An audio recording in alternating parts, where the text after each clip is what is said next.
Alright, folks, we keep going down the rabbit hole of finding cult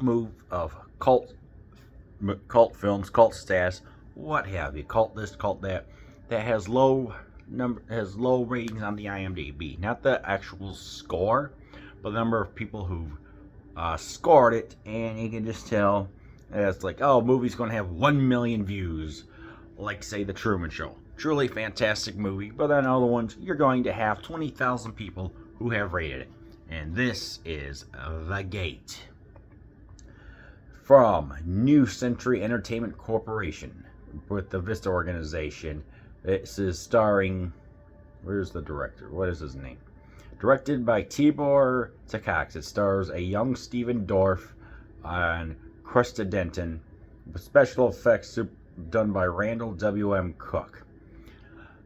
This is The Gate. When best friends Glenn and Terry stumble across a mysterious crystalline rock in Glenn's backyard, they quickly dig up the newly sodden lawn for more precious stones. Instead, they unleash The Gate, an underground chamber of terrifying demonic evil. The teenagers soon understand what evil they release when they are overcome with an assortment of horrific experiences. When fiendish foreigners invading suburbia, it's now up to the kids to discover the secret that can lock the gate forever, if it's not too late. So, what is The Gate like? This is it's 85 minutes, but it's a slow burn, you see. I thought this was going to be like a rocketing 85 minutes or 2 hours and 15 minutes. Nope, it's 85 minutes, but it's a slow burn. First of all, first 45 minutes are getting everything established. The mom and dad are going to go out for a little weekend, and daughter wants to prove her responsibility by saying, yeah, I can watch, so I'm going to be turning 16 soon.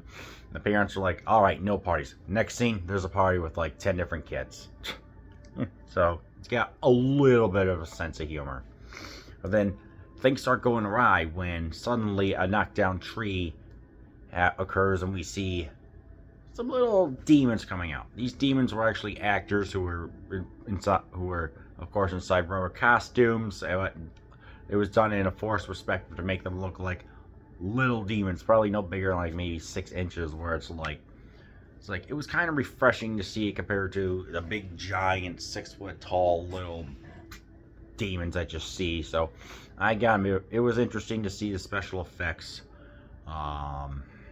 It's like, the story is, it kind of deals with family values of like believing what your kids say. Like, if you're willing to put the responsibility together, then you gotta prove it.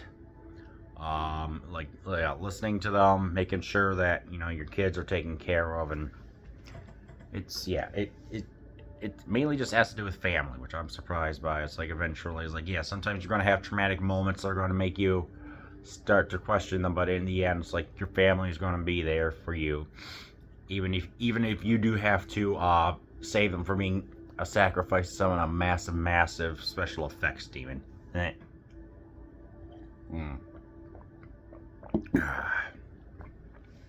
The special effects are obviously the best part. I mean, you got miniature puppets for all. You got all the demons, but when there's like when there's a person who's trapped inside a wall, a workman who is murdered, falls down, and then and then suddenly revert back to all the people in suits. That was a very cool part.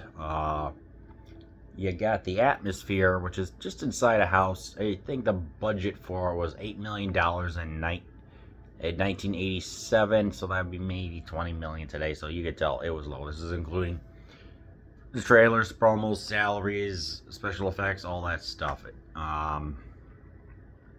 There were a couple. It is a surprisingly dark movie for just being rated PG-13, but it does involve child actors, and they do a dang good job of like trying to confront what's going on, trying to take care of these demons. It's like you can tell the director worked with them and everything.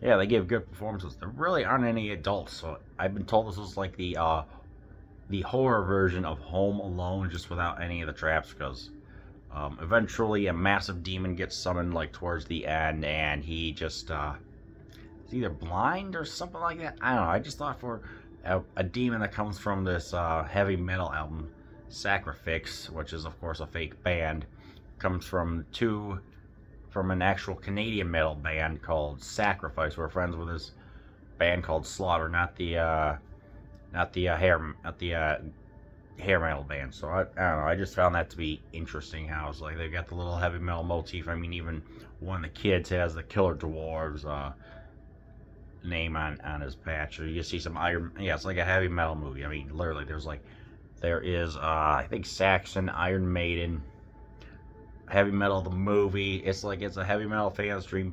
I enjoyed it. It was nice to see it. So yeah, it's a different take because there aren't any adults. It's three kids trying to save it. Slow burn.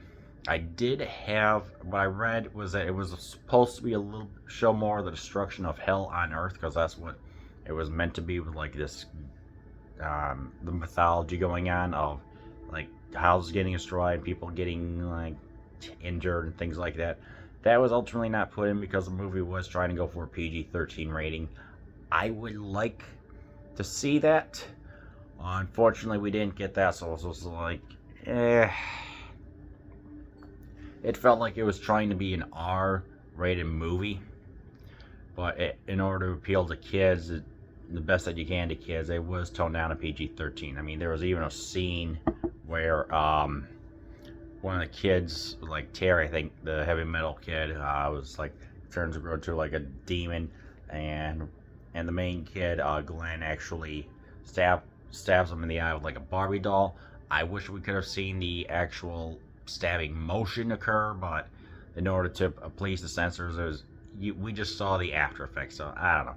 That just kind of rubbed me though. It just didn't work out. Just like there were some things where you could tell it was trying to be an R-rated movie, or trying to be a more extreme version of Poltergeist. I mean, I even got some Poltergeist vibes, and it was trying to balance both. It was trying to balance being like a Poltergeist, and it does with a different way of having the kids there instead of the adults. Yeah, I mean, inevitably I am going to make the Poltergeist comparison. It's like it's got enough of its own way of like atmosphere to make up for it. So I mean, it's a good movie. I mean, but there were a couple problems. Like, music was good. It was this dream like atmosphere, like tubular bells in the beginning. From The Exorcist, whatever it is. Yeah. So if you want to see a cult classic, that actually has an intriguing premise of what happens when hell could be on Earth, then I recommend that you watch The Gate.